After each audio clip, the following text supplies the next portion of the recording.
How to turn your iPhone 16 Pro Max or on and off without using power button. Hi everybody, welcome back to our channel. In this video, I'll show you how can you turn on and off your iPhone 16 Pro Max without power button.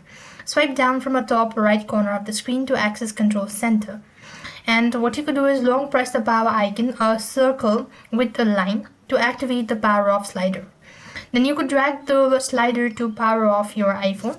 And that is how you could do it. Or else you could also use or enable Siri and say, "Hey Siri, turn off my iPhone," and confirm your request by saying yes. You could also do this with the help of your settings. For that, you want to go to the general section. Then what you want to do is scroll down and click on shutdown. Then you want to slide the power off button, and this is how you could do it. So I hope the video was helpful. Make sure to like, share and subscribe. Thank you for watching. See you in the next video.